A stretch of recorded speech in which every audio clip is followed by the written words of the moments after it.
Yeah, so the investment industry is full of buzzwords, and sometimes when you look at a buzzword and you sort of peel away the layers of the onion, there's not a whole lot there, and sometimes there's a whole lot more than you might have thought would be the case. And I think that in this sort of idea of an integrated portfolio, we believe there's an enormous amount to it that results in a final product that is meaningfully better for the client than a portfolio that isn't integrated. So what do we mean by an integrated portfolio? I think the point is that if you're building an integrated portfolio, the manager manages the entire portfolio. So if you put two investment opportunities together, sometimes 1 + 1 = 3, sometimes 1 + 1 can equal -3. So you have to be very careful that when you're putting parts of the portfolio together, you are thinking about exposures on a look-through basis through the portfolio. How am I exposed to a particular instrument, not just on the equity side, but also on the fixed income side? If I put those together, is that position size too large for the portfolio?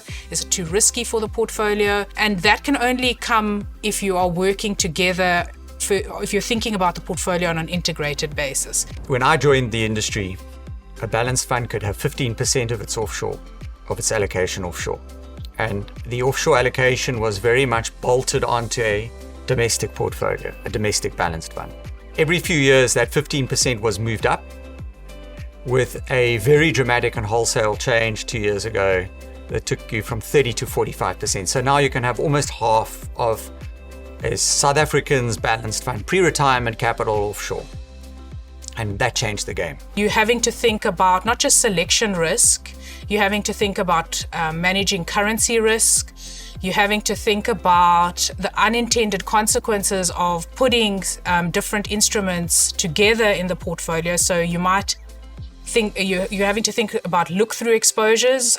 So if you are doubling down on exposures in the SA asset space with exposures in the global space, if you're putting building blocks together, you're not aware of those separate exposures and how they come together in the overall portfolio.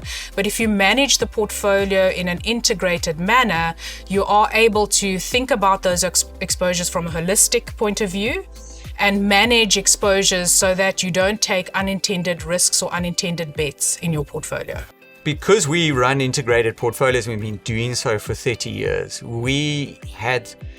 none of our systems were set up for the changes that came, but our ability to tweak them, to tweak the plumbing, to tweak the infrastructure that supports the funds and seamlessly make big moves was there. The organization, its systems, its processes, the data support, the information systems were flexible enough to be able, a lot of work was required.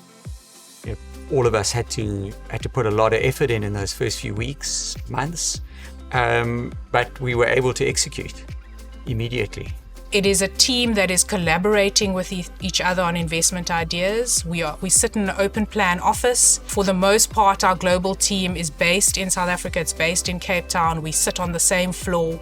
If we're discussing any investment idea, we are immediately able to assess whether that investment idea or the investment implication is best executed in the domestic space or in the global space. It is not a siloed team with different people working in different offices, separated from each other without the sharing of knowledge.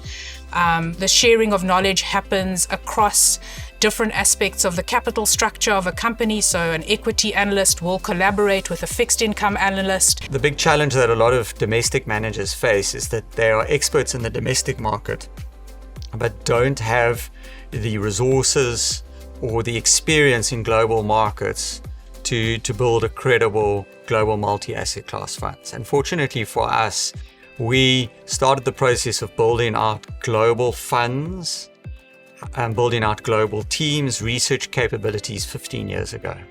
We have a depth of experience in our investment team, not just in the domestic space, but a 25-person team in the global side. They are doing 30 to 40 research trips overseas, kicking the tires, going to visit the businesses, visiting the management teams, coming back with the feedback. That feedback is shared across the broader team, so everybody in the team is getting to see what the results of the research are, detailed research meetings, research reports.